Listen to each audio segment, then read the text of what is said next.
Hello students, today we will start more on HTML chapter 4. In the previous chapter you learned how to create web pages by adding textual contents in it and various text formatting tags to make the contents more attractive and interesting. So in this chapter there are some more tags that we are going to discuss about.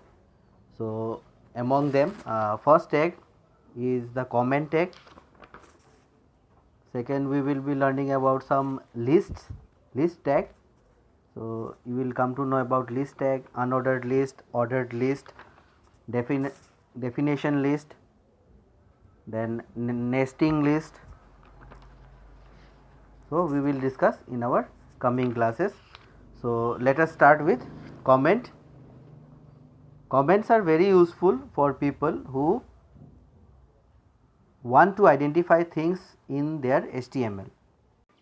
Comment tag is used, so this comment tag is used by the web developers.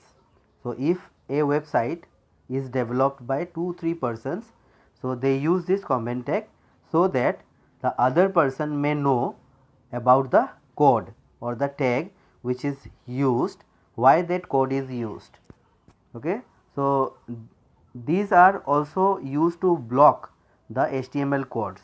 The user does not see a comment unless they view the source code.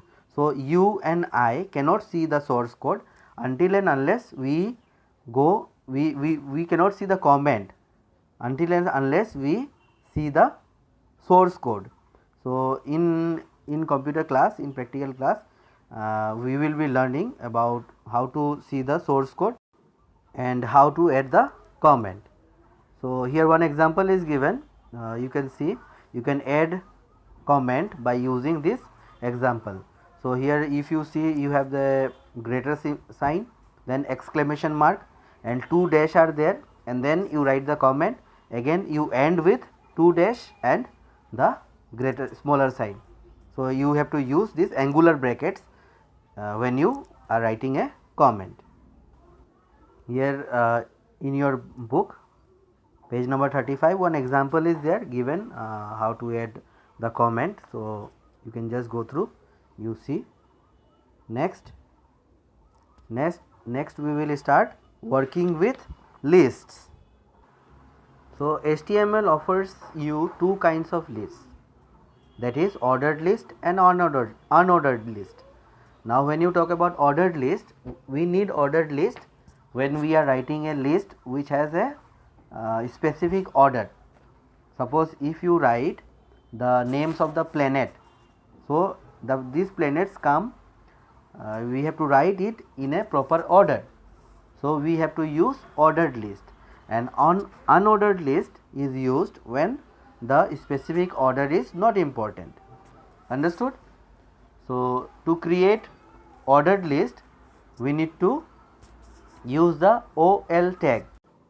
It is a container tag which encloses all the list item in OL open and OL close tag. So it is a container, so you have to use the opening and closing tag, and in between the LI, that is list item tag, is used to represent the individual item of the list. This LI tag is empty tag which does not need an ending tag. So by default an ordered list is displayed with Arabic numbers, that is 1, 2, 3. No, it is starting with Arabic number and starting with 1 as the first element, and then as you go, as you type the list, it continues. But if you want to change this Arabic number, suppose you don't want 1, you want ABC or any other like a small letter or Roman number. So what you have to do? You have to use this type attribute of the OL list. The type attribute is used to change the numbering format of the list. So if you want to change the numbering format, suppose 1 2 3 you don't want. So here it is given type attribute, here description is also given. So if you see the table here, so by default 1 is there, and if you use OL type equal to, and then you write the which type you want, what you want, A you want, small letter, capital letter. So you have to write in the place of this numbering code. So here numbering code is given. So if you see the pink color highlighted part here, so OL type equal to numbering code. So in this numbering code you have to write the type. Understood? Now next is the start attribute. Now this start attribute is used to establish the first of the list sequence number in case you want to start the list with some other number.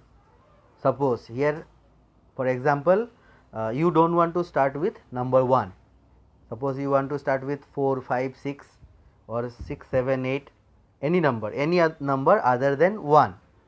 So by default it will come 1, but if you don't want to start from 1, you have to use the start attribute.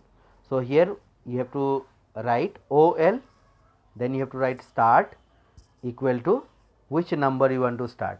Suppose A, B, C, D, you want to start with C, so you have to write C there. If you want to write, if you want to start with number, then you have to write the number. Suppose number 4, so you have to write number 4. Is it clear? So this one when you will do practical, you will understand more clearly. So next part, unordered list. Now to create an unordered list of items, the UL tag is used. Just like the ordered list, here also li tag is used inside the UL tag. So here one example is given, UL, and then I am an item 1, I am item 2, like this it is given here. So you can just see. So if you see the output here, it is pink color highlighted. So in this pink color highlighted part, you can see there is no number, there is 2 dots are there. So this dot indicates that it is an unordered list. So by default an unordered list starts with the small black circle represented each item of the list. So each item will start with a black color dot. Understood? And then if you want to change the disk, change this black dot into any other symbols. So there are types. So here also you have to use UL type equal to, you have to write the shape name. And these unordered shapes are given, unordered list shapes are given in this table. Just go through and just read it. Next we will discuss about the definition list. Now a definition list is used to define terms. So as the word is definition list, you can understand that it is used to define.